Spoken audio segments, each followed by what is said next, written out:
YouTube, it's Sean from the Pompey Games Room. So, back with another video. This one is gonna be a video on the Super Nintendo. Now, I've also, funnily enough, it's gonna be an entrance into the TheRyanShands 500 subscriber special.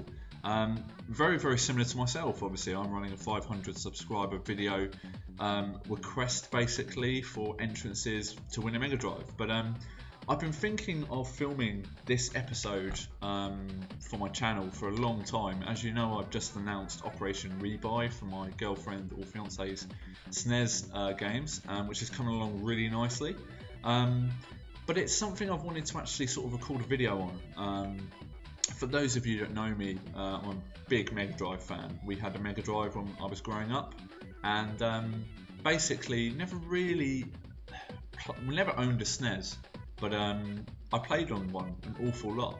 So yeah, basically I thought what I would do was record a video, go over my thoughts on the SNES, my sort of gaming history, my background with the SNES, because like I said, Mega Drive household when we were growing up, so it's going to be good to sort of just speak about the SNES and give it a bit of love, really, a bit of mention on my channel, because it's something I do want to sort of cover a lot of gameplays for and things, and I've also got some great memories from back in the day, as we all like to say. But also, like I touched on at the beginning of the video, it's going to be an entrance to the TheRyanShands 500 subs video, which he's running at the moment, a competition. Recommend you guys all enter as well. Brilliant channel, really nice guy. I've done a lot of trades with Ryan in the past. He's very, very easy to deal with. Great guy. We've got sort of mobile numbers for each other, sort of well, not constantly, but we do text each other quite a lot. I haven't spoken to him for a little while though, but he's with YouTube. You know, you're always catching up with someone like Ryan because he makes a lot of videos. Very, very good, knowledgeable guy in the gaming community. So towards the end of this video, I'll list some SNES games, and that'll be my entrance, Ryan. But anyway, like I said, the SNES. It's a video I've wanted to record probably for about, I'd say, a month and a half. I would say I started thinking about it when I first thought about doing the Operation Rebuy. So basically, my memories of the SNES span right back to, I think, I want to say 1994, I'd say. 1994, let's go for that. I played a SNES for the first time, I remember, in 1994. I do remember it now because my older brother Glenn and his friend James, who lived in a place called North End in Portsmouth, came for a sleepover, and he bought his Super Nintendo, which funnily enough is the same Super Nintendo box that I've just bought for Sam's console. It had Mario All-Stars and another game, Zombies. Zombies will forever be a game that I associate with the Super Nintendo, even though it's on a few other platforms. It's a game that I'm sort of desperately trying to get hold of for the Mega Drive, and but I do want to buy it back for the Super Nintendo, so it will be something I'll search out. But yeah, it's really weird because we had a Mega Drive at that time. We were dead into like Sonic and everything like that. But this new console came along, and I hadn't really seen it. I wasn't in secondary school by this time, so the Mega Drive was really all I knew. But this, you know, all singing, all dancing Super Nintendo came into the house.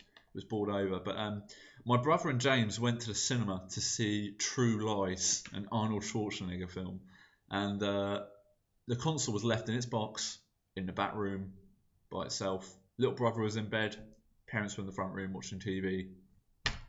So ultimately, I went into the back room and hooked it up, and I ended up playing Zombies Ate My Neighbours, and ever since I played that game, it will always be associated with the Super Nintendo for me. So it's pretty easy to say what one of my game selections is going to be that I'm going to pick out at the end of this video. But the Super Nintendo was just incredible. I remember holding the controller for the first time, playing it, and it just worked so well. For some reason, I always remember the controllers being a lot more comfy than the Mega Drive pads back in the day when I was a kid. But now I'm older, I find them very, very difficult to hold because of the size of them.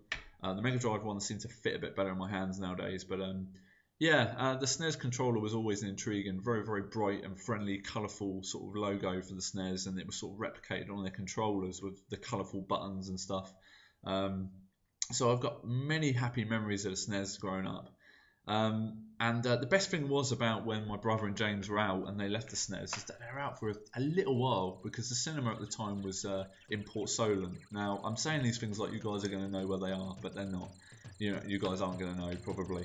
But Port Solent is probably, at the time, from Caution, where I was living at the time, is probably about sort of 2.5 miles away. So basically, I had this SNES for like 3 hours. So yeah, I got on with the games and played that. Played Super Mario All Stars. Never really played Super Mario before that, although I'd seen my friends playing it on Game Boys. But on the SNES, it was a totally different animal. Obviously, full color, playing it in your own hand, and you know, with the controller, and playing it in your own house. Sorry, it was an absolute brilliant experience. And yeah, so roll on secondary school. Still, yeah, I've never owned a SNES in my life, apart from when we've got my fiance's SNES now in my collection. But I've never actually sort of really owned a SNES before that. And so any chance we went around to friends' houses and they had SNES consoles, it was, you know, a must-do thing. You know, like sleepovers and stuff. In secondary school, it was watch South Park videos. You know, and play on the SNES, because a lot of people had SNES consoles. I was sort of the black sheep, I suppose, in the Oakland's RC school field, where I attended my secondary school. You know, because I was literally the only person that owned a Mega Drive. People were moving on to the PS1 at that time, and you know, so I had my Mega Drive, and I was sort of you know, nailing my colours to the mast for the Mega Drive. But yeah, basically the SNES in secondary school was very prevalent in my life. My best friend in school, Adam Pearce, was you know, he had a SNES, and we played FIFA International and Donkey Kong and things like that, and you know, absolutely brilliant games. I know they're available on other systems, but I'll always associate the SNES with my friend Adam, and you know, just playing it around his house till God knows what time in the morning, and things like that. But yeah, the SNES console, looking back, I think the only reason that I got a Mega Drive was because of Sonic 2 at the time. When we got our Sega Mega Drive, it was because Sega were promoting the hell out of Sonic, and it was bundled. Sonic 2 was bundled with the Mega Drive. And I think at the Christmas we got a games console, the Sega Mega Drive was outselling the SNES, and it actually sort of overtook the SNES in the console wars. I think had it not been for Sonic 2 and it being a packing title and such a popular game, we probably would have ended up with Super Nintendo, which wouldn't have been a bad thing. But secondary school for me, like I said, the Super Nintendo was a massive part of my life, basically. Towards the end it was the PlayStation 1 with my friend Carl, but never really played it very much with him. But you know, talking about games and things like that, when we used to go to Pompey matches and stuff, it was always sort of PS1 or PlayStation back then. But the SNES for me is always a big you know, part of my gaming life. The 90s growing up, it was a very, very happy time in my childhood, and I've just got many happy memories of it. So yeah, roll on sort of to the TheRyanShands part in this video, and I'm going to suggest my games that I like playing. Well, one of them, and no particular order, one of them is going to be the game that I referenced earlier, Zombies Ate My Neighbours, or Zombies. Zombies, for those of you that don't know, is like, I want to say a top-down platformer, if that makes any sense. It's a top-down scroller, let's say that. Basically, you've got to go around like mazes, effectively, which are the levels. Very similar to, say, like Chaos Engine or something like that.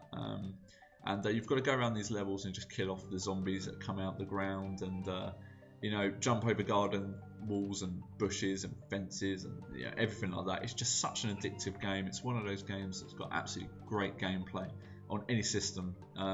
But from memory, I think on the SNES it just plays so much better from memory. You know, but you know, that's not sort of me saying it does play better. It's just from memory. And as we know, looking back, sort of memory-wise, you know, everything is bright and amazing when you're a kid, and when you're remembering back, you know, your memories, you never think back in your memories and it's raining. It's always beautiful sunshine and things like that, isn't it? So, but it might play awful compared to the Mega Drive one nowadays, but from memory back in the day, it was the game to have that was the console to have zombies on, basically.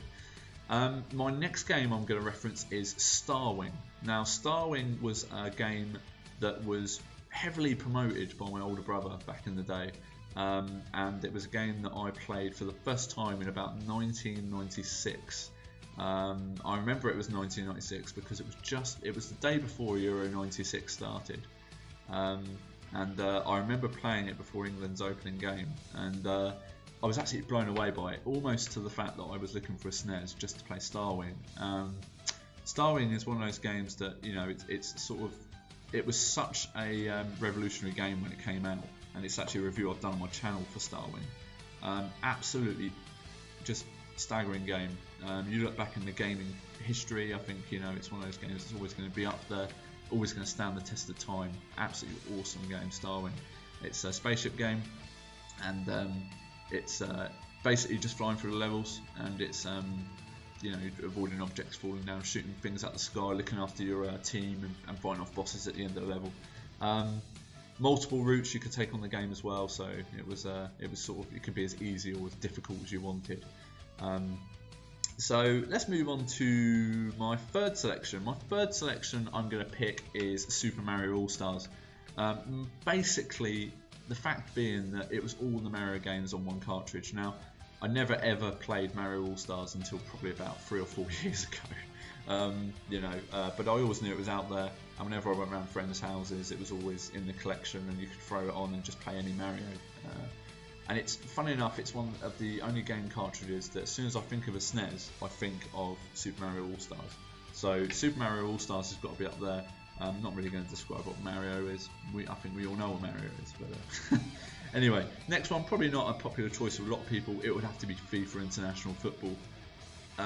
Purely for the fact that you could score from the halfway line with ease on that game on the SNES. Not so easy on the Mega Drive, I seem to remember, but with certain teams you used to be able to score past them from the halfway line from kickoff. Qatar were one of them, I believe. You know, it's absolutely quality game, I remember that, and it's just, FIFA International for me just signifies football games back in the day. So many happy memories playing it on the Mega Drive, but also playing it on the SNES. Just absolutely brilliant gameplay, and addictive. I could just spend hours on FIFA International on any platform. In fact, it's probably one of the most used FIFA games I have in my collection, and yeah, I wouldn't trade those memories of playing FIFA for anything in my life. So it's an absolutely brilliant game. FIFA has to be up there for sure as one of the most addictive games that I've ever played on 16-bit systems, up there with ice hockey games. So my last selection is going to be Donkey Kong Country, the first version. Just another truly breathtaking, groundbreaking game. You know, just defined a gaming era again on the SNES. Nintendo, with the Super Nintendo, innovated 16-bit gaming probably more, I'd say, than Mega Drive did than Sega.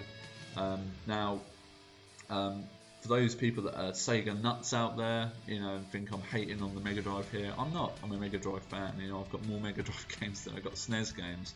I'm a massive Mega Drive game owner and fan, but the SNES for me, looking back on it, I think is, you know, if I'd had the choice back in the day, probably a Super Nintendo would have been the console I purchased. If I had a choice in a shop, probably would have purchased the Super Nintendo. But you know, that's looking back, and hindsight's an amazing thing. But you know, I had some amazing things with the Mega Drive. But the SNES for me, just looking back on it, I think I would have had more fun with the SNES, with the games that they had out for kids and children of my age. I would have been in the 90s back then. So looking back, I think, you know, the SNES would have been the platform to own. But it was one of those games, Donkey Kong Country, that was just absolutely incredible. They nailed everything when they did it. They had absolutely amazing backgrounds, and the character animation on the Donkey Kong character was just incredible. So yeah, Donkey Kong Country for sure. So in no order, no actual order for the TheRyanShands for this video entry, I'm going to do Donkey Kong, Starwing, Zombies, FIFA International, and Super Mario All-Stars. So yeah, like I said at the beginning of this video, I've been wanting to film this for a long time. The SNES, even though I've never owned a SNES back in the day, sort of when I was growing up, it was always a very, very prevalent part of my life and something that I often got to play on. and it will forever be looked back on by myself with happy memories. The Super Nintendo to me signifies more than just Mario.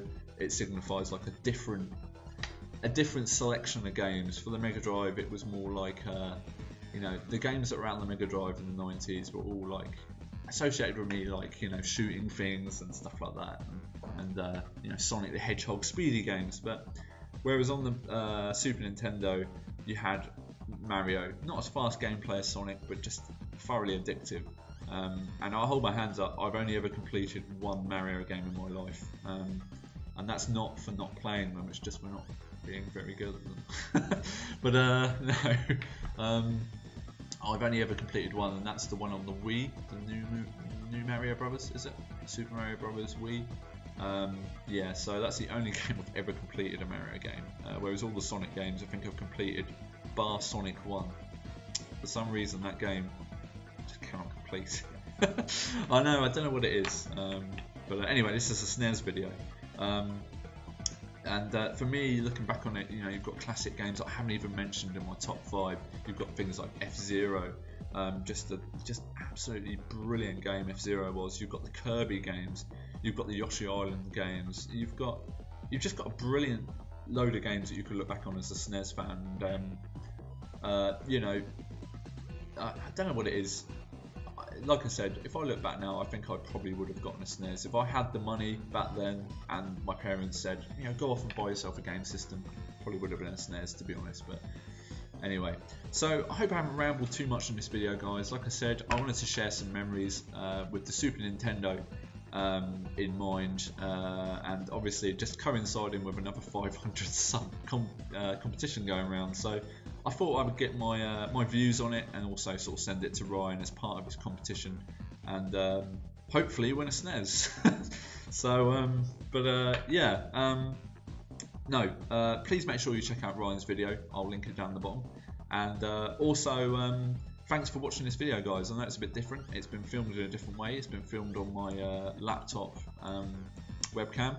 Due to my phone at the moment not having enough space to really record videos without me constantly taking videos off them using the same 10 minutes video space I've got left on my phone, and then taking that off and subsequently doing it again 5 or 6 times to put a video this size together. If that makes any sense. Well, yeah.